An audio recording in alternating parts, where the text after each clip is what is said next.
Cek. Tes.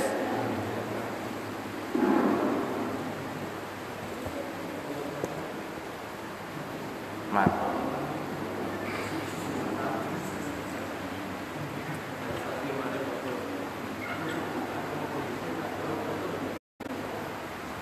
Bismillahirrahmanirrahim. Assalamualaikum warahmatullahi wabarakatuh. Alhamdulillahi rabbil alamin. Hamdan katsiran thayyiban mubarakan fihi. Asyhadu an la ilaha illallah wahdahu la syarikalah wa asyhadu anna Muhammadan abduhu wa rasuluhu la nabiyya ba'dah. Allahumma salli ala nabiyyina Muhammadin wa ala alihi wa sahbihi wa man tabi'ahum bi ihsanin ila yaumiddin. Wa ba'd. Alhamdulillah, pada kesempatan subuh hari ini kita kembali dipertemukan oleh Allah Subhanahu wa taala dalam kajian rutinan mingguan ya, untuk mengkhatamkan kitab Wiqayatul Insani Minal Jinni Wasyaitan karya Syekh Wahid Abdus Salam Bali.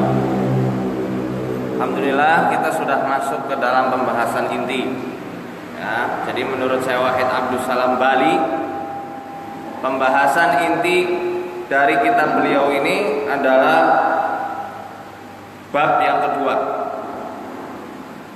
Jelas nggak ini suaranya? Nggak gema ya? Gema. Cek. Harusnya dideketin ini. Masih gema nggak? Masih. Cek. Kalau ini besar sekali. Ini mungkin ya di bawah. Jadi yang di bab yang kedua ini, insya Allah kita akan banyak praktek ya, akan banyak praktek serta teori yang paling penting. Teori-teori terpenting dalam kitab Wiqayatul Insan justru ada di bab kedua. Bab tentang apa?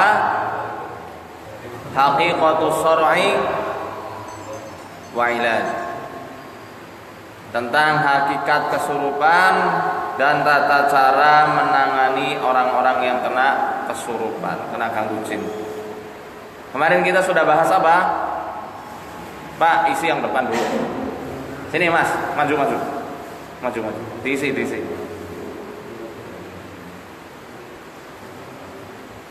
Ada yang baru ikut? Ada yang baru gabung? Berapa orang yang baru gabung? Masnya baru dari mana? Setelah Kobar. Oh iya. Ahlan wa marhaban.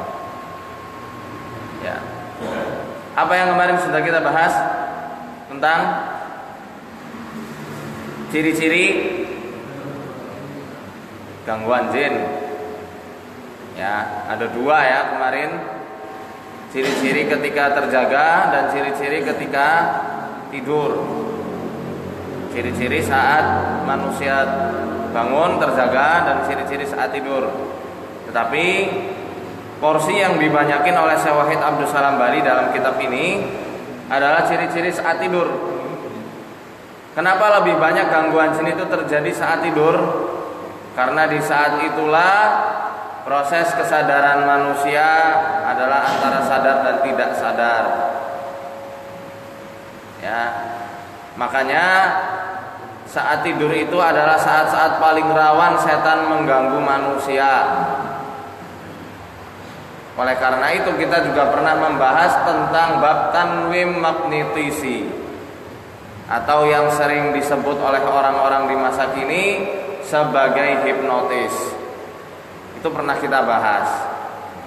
Hipnotis memang tidak mutlak memasukkan jin, tetapi hal tersebut bisa menjadi perantaraan yang besar.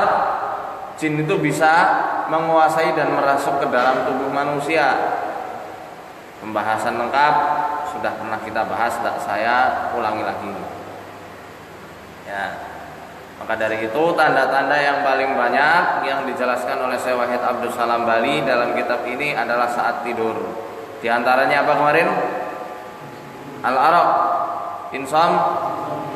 Samni al-kawabis, kerap-kerap, al-kawabis, kerap-kerapan, al-qalaq, kegelisahan saat tidur, ya, mimpi-mimpi yang buruk dan lain sebagainya. Maka dari itu diagnosa melalui mimpi itu juga bisa diterapkan untuk mengetahui jenis gangguan apa yang terjadi pada orang yang kita obati. Seperti contoh, orang-orang yang terkena sihir dengan menggunakan metode siraman atau taburan, sehingga media sihir itu sempat terinjak, maka orang itu biasanya akan sering bermimpi melihat seakan-akan dia itu ada di lautan, di sungai, di danau, ya. Kemudian kalaupun dia biasanya diganggu oleh jin nasab, biasanya sering mimpi ular bermahkota, ya. Mimpi jatuh dari tempat yang tinggi, biasanya itu gangguan jin toyar atau penerbang, jin yang suka terbang-terbang. Dia biasanya mempunyai kemampuan penerawangan. Dan waktu kita membahas tentang fenomena indigo, pernah kita bahas berarti orang tersebut dituruni jin yang dulunya dipakai untuk para pertapa, ya, sehingga bisa menerawang orang lain. Ini kok jadi nggak jelas? Ya. Terus, kalau misal sihir, mimpi jatuh dari tempat yang tinggi, itu justru menunjukkan sihirnya dipendam di tanah, bukan digantung, dipendam di area tanah, seperti itu, dan lain sebagainya. Dari mimpi juga nanti kita juga bisa menetapkan dan mengetahui berapa jin yang mengganggu korbannya. Jikalau mimpi diganggu atau diserang oleh 2 ular, maka kemungkinan jin yang mengganggu ada 2. Kalau diserang oleh 5 hewan buas, maka kemungkinan besar ada 5 jin yang ada di tubuhnya, dan lain sebagainya. Termasuk dari warna warna hewan yang dilihat di alam mimpi. Hitam berasal dari ilmu hitam, baik santet, tenung, teluh. Kalau merah, asihrul ahmar, gunanya untuk menyakiti dan membuat orang tersebut sakit-sakitan sampai mati secara perlahan. Kemudian kalau hijau berasal dari amalan-amalan yang tidak disunahkan oleh Nabi Shallallahu Alaihi Wasallam. Nah, seperti puasa-puasa mati geni, puasa-puasa mutih, atau berendam di 3 aliran sungai, atau mengamalkan wirid-wirid yang berasal dari kitab-kitab yang pernah kita bahas sebelumnya, yang ternyata itu bagian dari ilmu sihir, ya. Jadi seperti itu. Nah, untuk kurikulum permasalahan diagnosa, insya Allah nanti ada bab khusus masalah ini, dan kita akan mengenal lebih dalam tentang ciri-ciri jin pengganggu. Misal jin ghawas, jin yang suka di area perairan, apa ciri-cirinya? Ya, biasanya terkena sawan dari jin tersebut. Kalau jin anak kecil, maksudnya ketika diruqyah kok jadi seakan-akan dia seperti anak kecil, itu jin anak kecil atau jin yang bagaimana? Nanti juga akan dijelaskan pada pertemuan kita ini, ya. Jadi biasanya kalau jin yang kok kelihatannya itu seperti anak kecil, itu bukan anak kecil justru. Kebanyakan yang seperti itu jin tua, jin yang sudah tua renta. Dan kalau di kalangan mereka levelnya tinggi. Justru yang seperti anak-anak, kalau yang kayak harimau kita tendang beres, ya. Kalau yang kayak sok-sokan itu kayak silat-silatan, kita hajar. Kalau kita bisa silat, kalah dia berlipat-lipat. Atau kita mohon sama Allah dengan doa-doa yang disunahkan Nabi, dengan ayat-ayat ruqyah, hancur lebur. Karena itu masih level-level rendahan. Masih level rendahan itu, bukan yang parah. Justru yang parah itu yang bisa memikat hati seseorang sehingga iba terhadap jin tersebut. Ini level tinggi. Jangan salah ya, kebanyakan kita itu prasangka kita kalau jin ngamuknya hebat itu level berat, padahal itu masih kroco. Kalau di kita itu level masih newbie, itu masih anak-anak mau ganggu. Jadi ngamuk-ngamuk kayak begitu. Kalau ditanya dari mana kamu dapat indang, dapat jin, dari pesarean, kuburan. Kalau jin yang didapat di kuburan itu jin level rendah. Kalau yang tinggi itu didapatkannya gimana Mas? Ya. Gimana? Petilasan biasanya itu.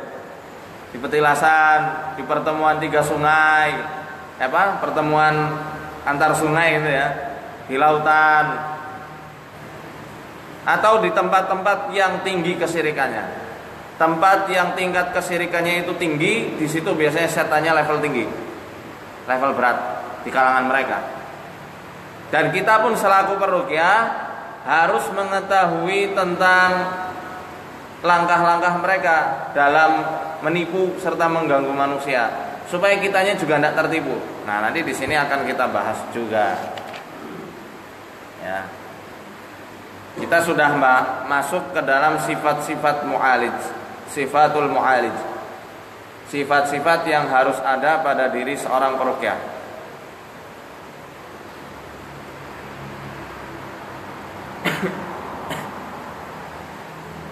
La yatasanna li ayyi insanin an yu'alij al-masru'a, walidha yajibu an yatasif al-mu'alij bis-sifatil atiyah.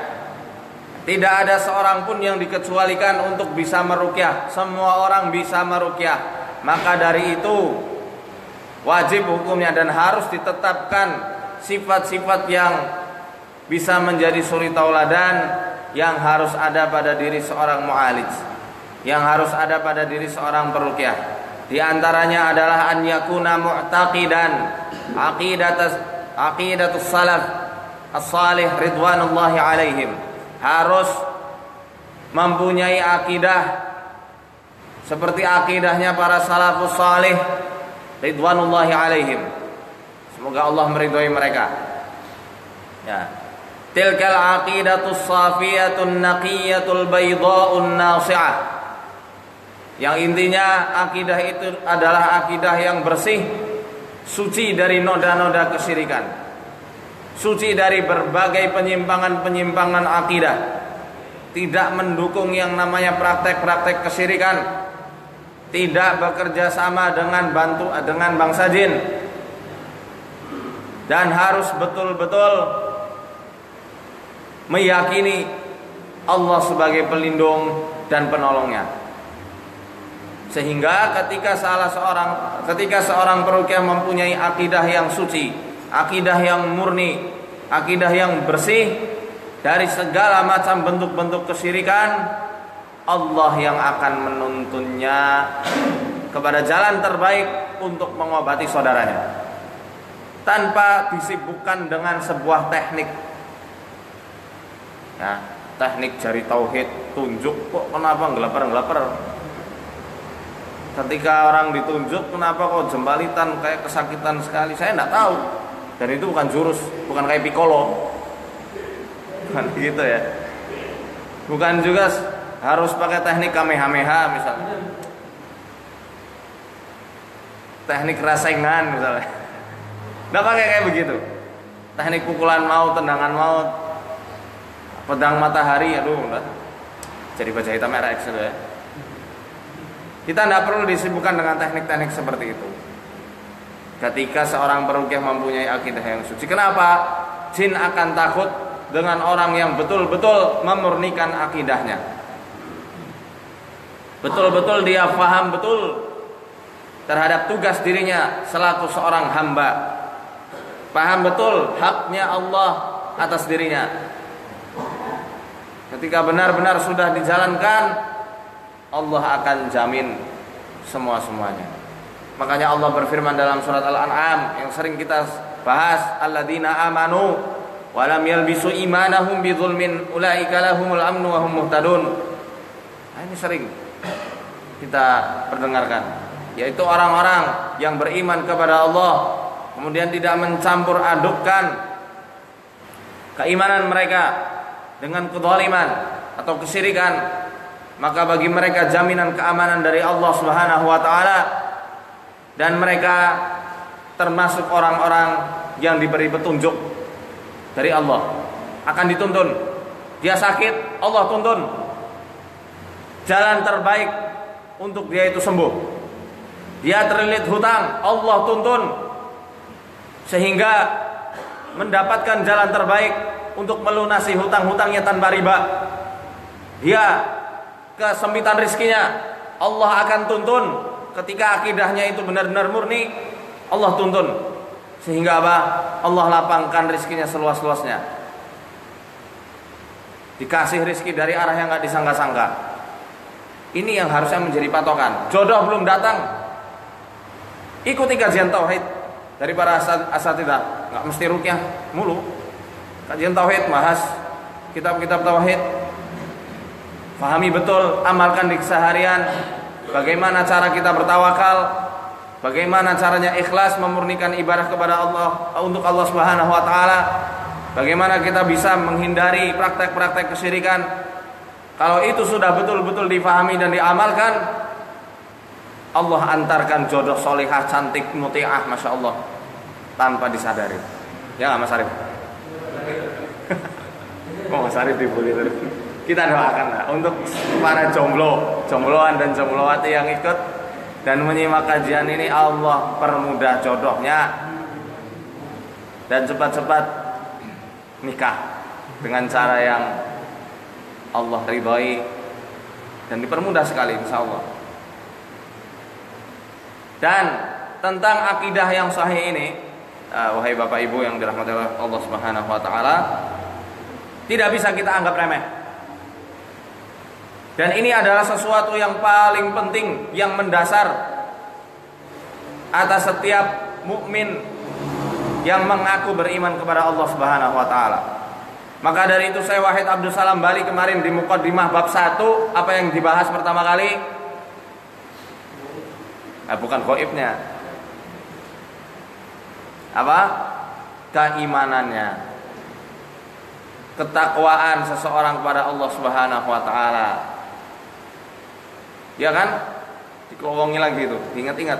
Ingat, jangan sampai lepas pada kaidah pertama ketika kita membahas kitab ini. Beliau pertama kali membahas tentang keimanan. Beliau yang pertama kali dibahas bukan jin, bukan sihir atau tetek bengeknya, tapi langsung ke apa? Keimanan, akidah. Bagaimana kita bisa beriman selayaknya seorang mukmin.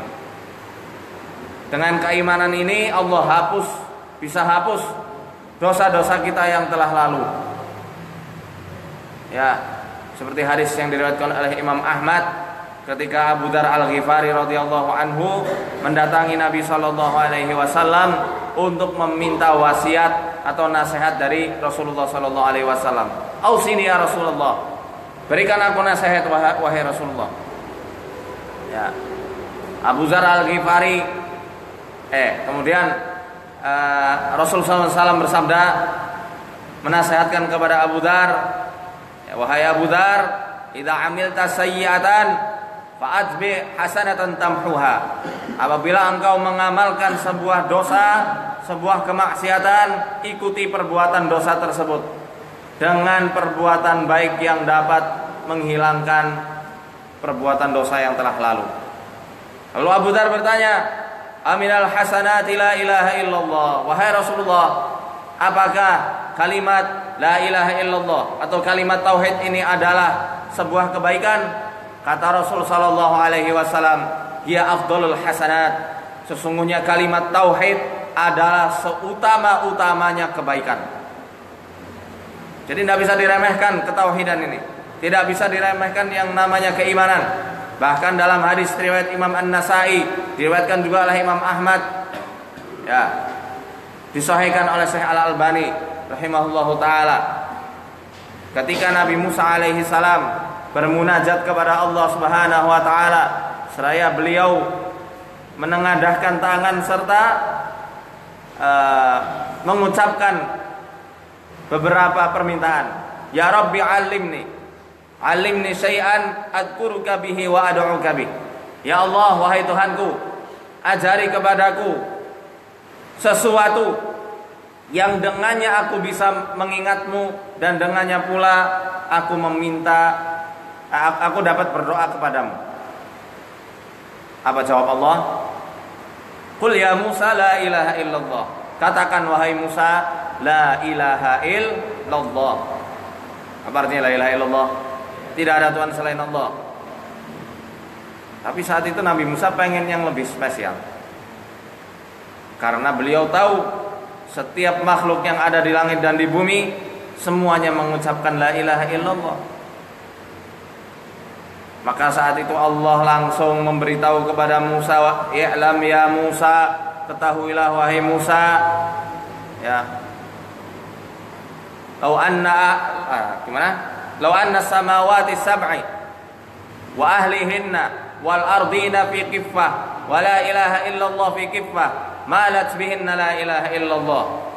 Ketahuilah wahai Musa, seandainya 7 lapis langit beserta apa yang ada padanya dan juga 7 lapis bumi beserta apa yang dikandungnya ada pada suatu neraca timbangan dan kalimat la ilaha illallah berada pada neraca timbangan yang lain, maka niscaya akan lebih berat neraca timbangan yang ada kalimat la ilaha illallahnya.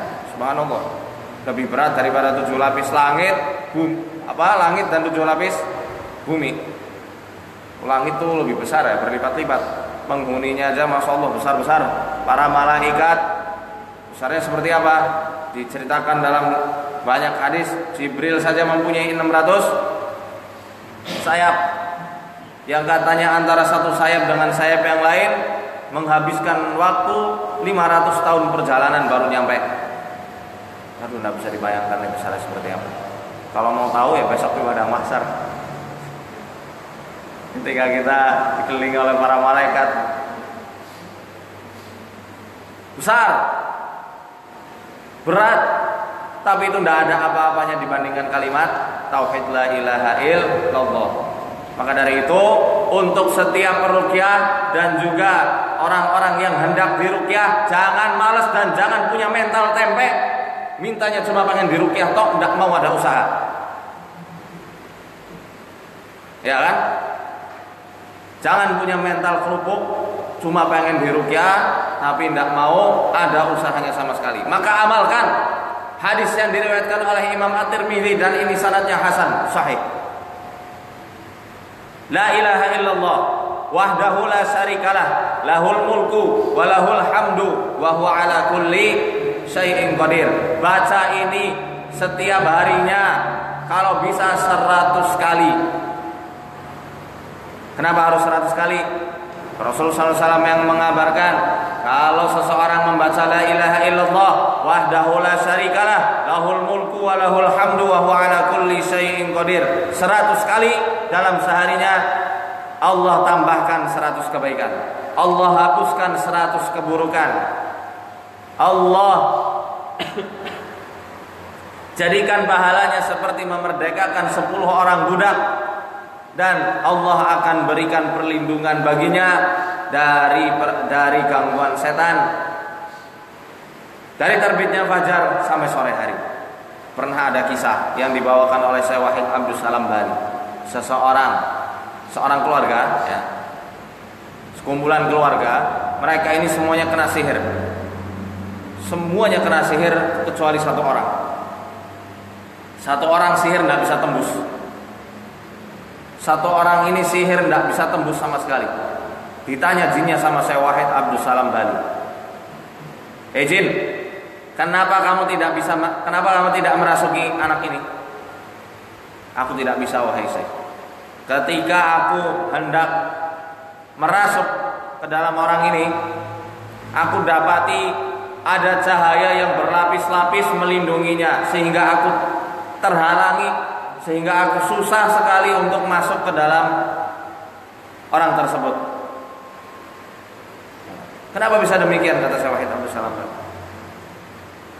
Jin ini menjawab, ternyata orang ini setiap harinya selalu mengamalkan la ilaha illallah wahdahu la syarikalah lahul mulku wa lahul hamdu wa huwa ala kulli syai'in qadir. Hafal semua?